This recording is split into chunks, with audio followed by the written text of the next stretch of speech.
everyone, this is Dietitian Manju Malik and you're watching Fit Food Flavors.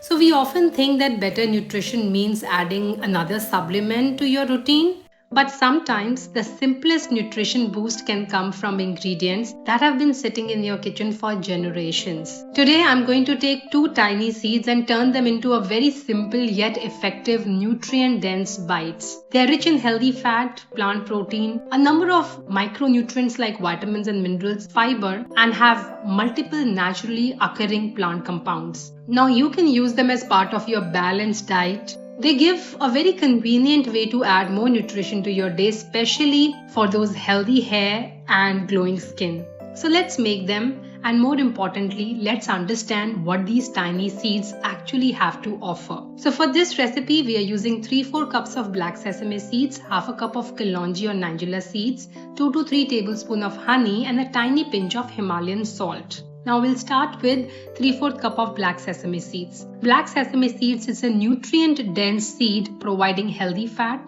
plant protein, fiber and minerals such as calcium, magnesium, iron and zinc. It also contains naturally occurring compounds such as sesamin, sesamolin and lignans. We will lightly dry roast the sesame seeds on low to medium heat until they are aromatic. This enhances the flavor and makes the seeds easier to grind. Just make sure you don't over roast them. Next is Kalonji or Nigella seeds. Half a cup we are using.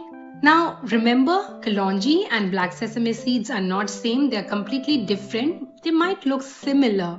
Kalonji contains a well-studied plant compound called thymoquinone along with other naturally occurring bioactive compounds. Its flavor is quite strong, so lightly roast it for 1 to 2 minutes. This helps mellow the sharpness. Again, keep the heat low. So once the roasting is done, allow both the seeds to cool down completely and then transfer them to a mixer or grinder and then grind them until you get a slightly oily and paste-like mixture.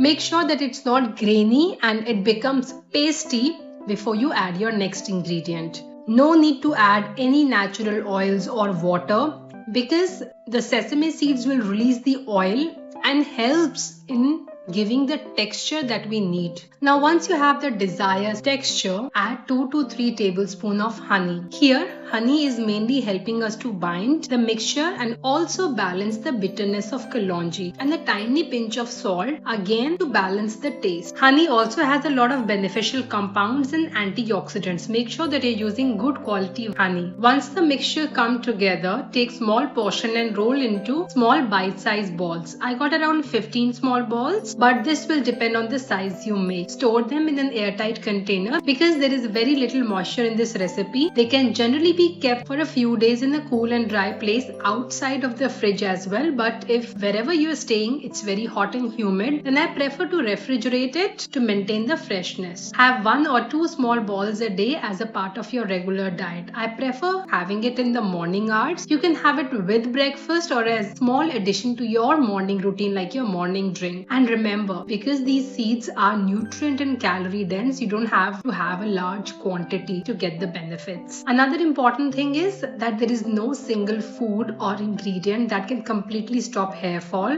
or fix dull skin and give you a transformation in your health overnight. But including nutrient dense foods like seeds, especially black sesame seeds, in your diet makes it a better approach than constantly looking for a magical ingredient. Lastly, if you are experiencing significant hair fall, fatigue, or other persistent symptoms, it's always important to look for the underlying causes and meet a specialist for this. That's all for today. If you try this recipe, let me know in the comments. And for more simple, practical recipes backed by nutrition science, don't forget to subscribe. This is Dietitian Manju Malik signing off. Stay healthy, stay fit, stay active, and I'll be back very soon. Until next time, bye-bye.